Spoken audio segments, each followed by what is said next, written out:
नारी शक्ति स्वरूपा वंदन अधिनियम पे बोलने का आज अवसर प्राप्त हुआ है। सबसे पहले यंत्र नारस्यतु पूजन्ते रमन्ते तंत्र देवता यत्रंता सुतु न पूजन्ते सर्वत्र फला क्रिया न।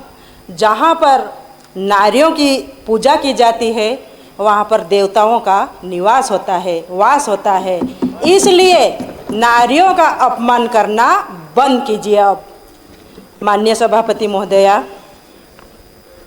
आज नारियों के बारे में हम हमारे अपने अधिकार के बारे में बोल रहे हैं और आज हमें समय सीमा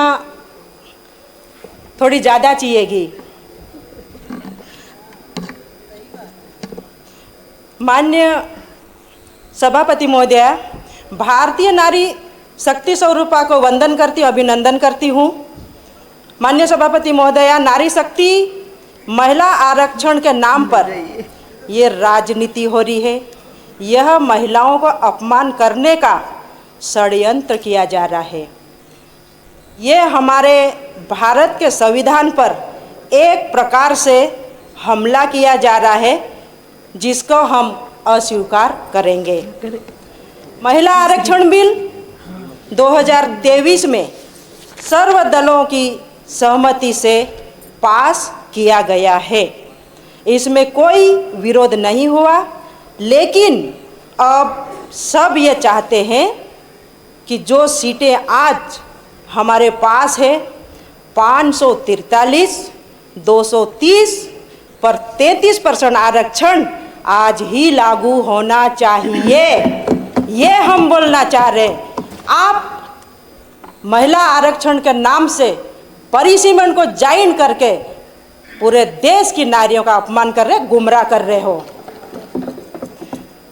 अगर 33% आरक्षण अभी लागू किया जाएगा तो आप सबका पूरा विपक्ष, पूरा हमारे शीर्ष नेतृत्व से लेकर अभी तक हम सब मिलकर आपका जोरदार अभिनंदन करेंगे। माननीय सभापति महोदया, लेकिन जब अभिनंदन जब ही कर पाएंगे जब 543, 230 पे 33% लागू किया जाएगा आरक्षण, तब। माननीय अध्यक्ष, माननीय सभापति महोदया, परिसीमन एक अलग प्रक्रिया है और इसे महिला आरक्षण से क्यों जोड़ा जा रहा है? परिसीमन जब लागू होगा, ये जातिगत जनगणना पूर्ण होगी तब परिसीमन किया जा सकता है। जब जातिगत जनगणना पूर्ण नहीं होगी तो सरकार को जातिगत जनगणना परिसीमन पूर्ण रूप से अगर काम पूर्ण हुआ तो सरकार को स्पष्ट रूप से देश को ये बताना पड़ेगा कि कौन से वर्ग को कितना कितना आरक्षण दिया जा रहा है। ये स्पष्ट नीति होना चाहिए सरकार की, चाहे वो पिछड़ा वर्ग हो, चाहे ओबीसी हो, चाहे एसटी हो, चाहे अन्य वर्ग हो, सभी वर्ग को कितना रिजर्वेशन मिल रहा है उसका स्पष्ट होना चाहिए। सभी को समान अधिकार मिलना चाहिए। माननीय अध्यक्ष, माननीय सभापति महोदया, एक मिनट में सभापति महोदय, कि बिल पास होने नहीं दिया गया है। अरे आप कैसा भ्रम फैला रहे हो देश के सामने। देश की जनता, देश की मातृशक्ति, देश की नारी शक्ति जागरूक हो चुकी है। वो एक एक शब्द समझती है, वो समझदार है। आपके इस भ्रम में आने वाली नहीं है। यह आप लोग ध्यान में रख लेना। यह गलत भ्रम फैलाना बंद कीजिए। अगर आपको आरक्षण देना ही है तो आज लागू कीजिए। बताइए हाथ उठा के कब लागू हो रहा। अगर लेके आए तो हमें बताइए। महिला आरक्षण बिल पहले से पास हो चुका है। 33% आरक्षण हमें अभी चाहिए। जिस प्रकार से बिल संसद में गिरा, आप हमें जो ब्लेम लगा रहे, वो 131वां संविधान संशोधन परिसीमन बिल था, ना कि महिला आरक्षण बिल था। ये गुमराह करना बंद कीजिए। हमारा शीर्ष नेतृत्व, हमारी कांग्रेस पार्टी, पूर्व प्रधानमंत्री स्वर्गीय राजीव गांधी जी का सपना था कि हर भारतीय नारी का सम्मान मिले, हर भारतीय नारी का हाथ मजबूत हो, हर भारतीय नारी को हर पद पर विराजमान हो और हर नारी को, चाहे जनपद हो, चाहे जिला पंचायत हो, चाहे नगर पालिका हो, चाहे सांसद हो, विधायक हो, सभी को। और ये जो मातृशक्ति सामने बैठी और हम सब यहाँ पे बैठे, इसका श्रेय हमारे राजीव गांधी जी को जाएगा, ना कि किसी झूठ बोलने वालों को जाएगा। माननीय सभापति महोदया, जिस प्रकार से हमारी सोनिया जी का सपना था कि हर भारत की नारी का हाथ मजबूत हो, उसे 33% लागू कीजिए, जिससे कि हम सब उच्च पद पर हमारी मातृशक्ति विराजमान होए और गांव फलियों मंजरे टोले से निकलकर गांव का नेतृत्व करने का अवसर मिले। अगर आपकी मंशा यही है तो आपको ये 33% आरक्षण लागू करना होगा, ये मैं बोलना चाहूँगी। माननीय अध्यक्ष महोदय, सभापति महोदया, ये जिस प्रकार की गलत अफवाह फैलाते हैं, माननीय अध्यक्ष महोदय, जिस प्रकार से ये जो गलत अफवाह फैलाते हैं, आज हर क्षेत्र में हम सबको यहाँ तक आने का अगर अवसर कहीं मिला, चाहे पंचायतों के माध्यम से, चाहे नगर पालिका के माध्यम से, चाहे विधायक के माध्यम से, चाहे सांसद, ये यहाँ तक आने का अवसर हमारी सभी बहनों को मिला, तो ये कांग्रेस की देन है, ये श्रेय कांग्रेस को जाएगा, ना कि आप जैसे झूठी पार्टी वालों को जाएगा।